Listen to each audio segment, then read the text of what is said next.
Hey everybody, welcome to Leon's Chainsaw Parts and Repair. There's not going to be much talking in this video. I'm going to attempt to do... Now, it's not going to be a true time lapse because this camera is not capable of it, and I don't think my software is, but I'm going to show you how I paint in the details on one of these air filter covers. So there's lots of different stuff that Homelite did on these early C series, like this one for the C5. The Homelite and the ribs on the very top were painted white. Now, I haven't got the foggiest clue how Homelite did it and made it look good. I don't know if they had some sort of a template that dropped over and they did a quick psst. I don't know. But in the absence of that, what I do is the old-fashioned way with a model brush. I'm going to get this the hell out of the way first so that I can get my paint. And I'm real low-tech here, folks. This is bright white. This is a GM color. The white doesn't matter. It doesn't need to be gloss. In fact, I would recommend you not make it gloss. For the simple fact, if you're going to clear coat it, you're going to get a gloss from that anyway. And something that is a satin or a flat, and this would be close to a satin, I think, or a semi-gloss, excuse me. Somewhere in between. It's going to cover better. So all I do, spray out about how much I need into the cap, and I'm going to go from there. That's my paint tray. When it dries up, whoopity-doo. Now the good thing is as that sits there, it's going to get to be a thicker consistency as it starts to evaporate the... let's see, how am I going to place this? Yeah, we'll do that.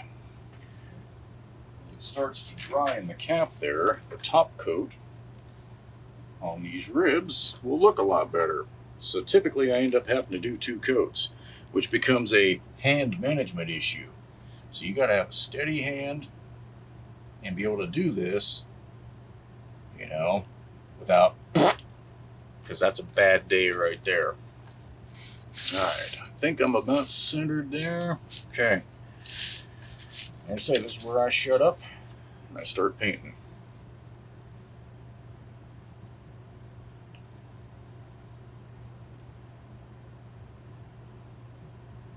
I lied. I'll talk a little bit more. So as this starts to go on, it's probably going to dissolve some of the paint that is below it, because you got thinner in there. And you'll have to take some of that off and get rid of it. That's where when this starts to congeal and thicken up a little bit, it makes it a little more nice.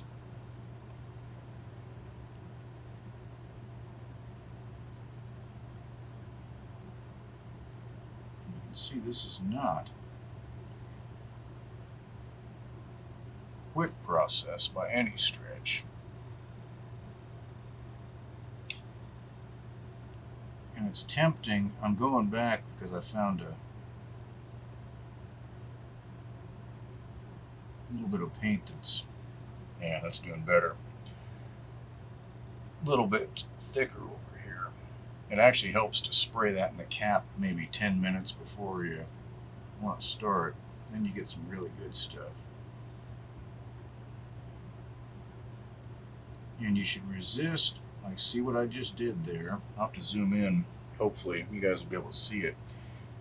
When you make a pass, get it as close to right as you can the first time, because it starts bonding with that paint underneath awful quickly. And then when you go back for a second pass, all you're doing is dragging that base coat with you.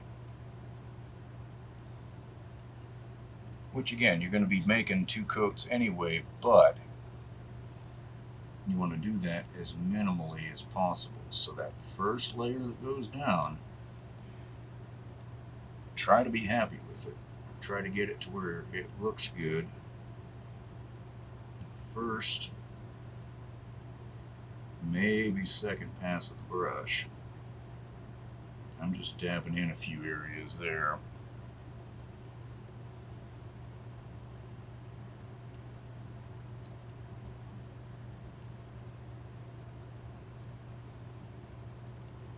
Some people have had good success doing a foam brush, and they just go right across like that. I've tried it. I didn't have as much success, so I went back to my tried and true method, which is this one. Every saw that I've repainted that has these kind of details, this is how I've done it. Are they perfect? Absolutely not. Are they good enough for me? Yep. There we go. That looks better. So this is a very small hobby brush. Back when I was a kid, dabbled in model cars and stuff for a while. They weren't pro level. I was pretty happy with how a lot of them turned out. So this is just an old tester brush that I've managed to not totally screw up over the years.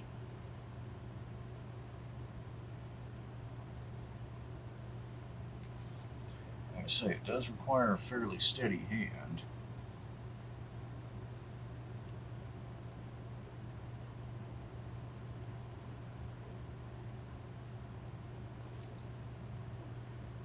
And you want to get the brush saturated, but not so saturated you get stuff running down the edges of the letters. And that's a fine line. Unfortunately, I can't tell you that. That's something you got to learn for yourself. You go by look and feel. And as you first touch the brush down, you're going to know if it's going to go well or go bad.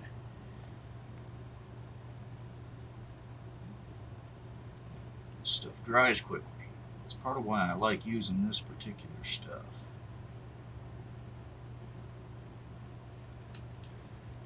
So by the time I get through all of this, I'll go back and do the second coat on the letters. I think it'll be dry enough. And then I'll move to the ribs. If I don't like the way the second coat on the H goes, I'll stop, just move to the ribs and give it a little more time to dry. It's a hot day. We're just back from camping outside of Chiloquin, and when we left there, I think it was hovering at around 80 degrees. And we got back to the Rogue Valley to a nice 96. I think tomorrow's supposed to be 106. So go us.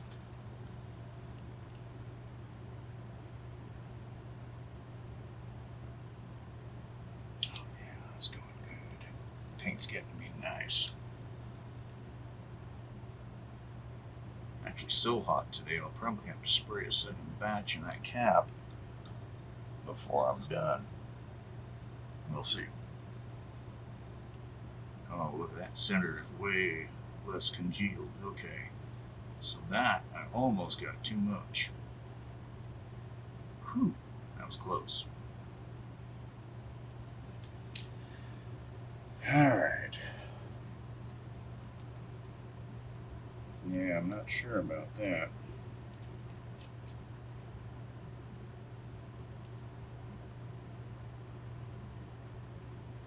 May just make a mess. Oh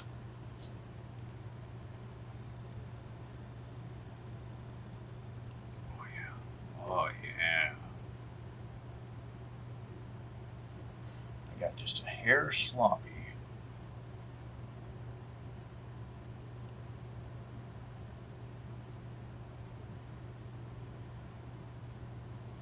Nice. I like that.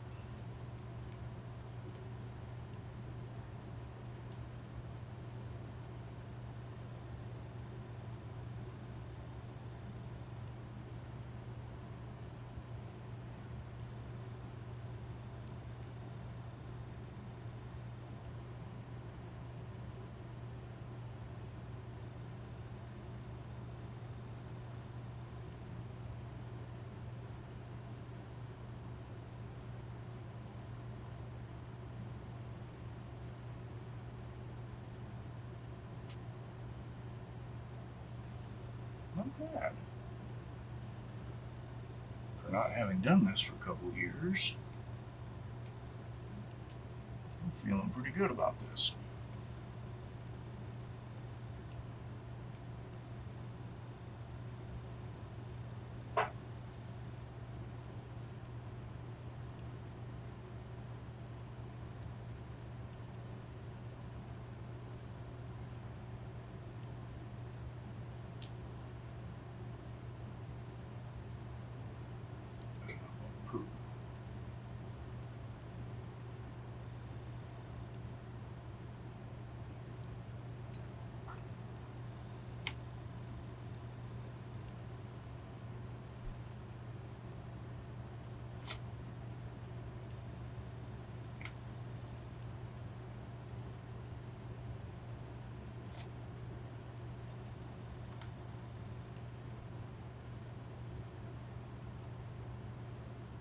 Okay. One spot on that O that I don't quite care for. There we go. Good enough for me. Alright, so this will go into the I'll shut up and paint mode so that we can hit the fast forward button.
Whew, alright.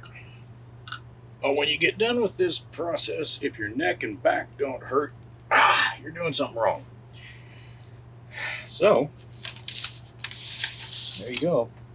2 coats, very heavy coats, but again, the way the paint acts, it works out pretty good. So I will let this dry for 24 hours, and with any luck, tomorrow after work, I will spray clear coat. So, again, not real technical video, but that is how I do white accents, or any accents for that matter, on a Homelite chainsaw restoration.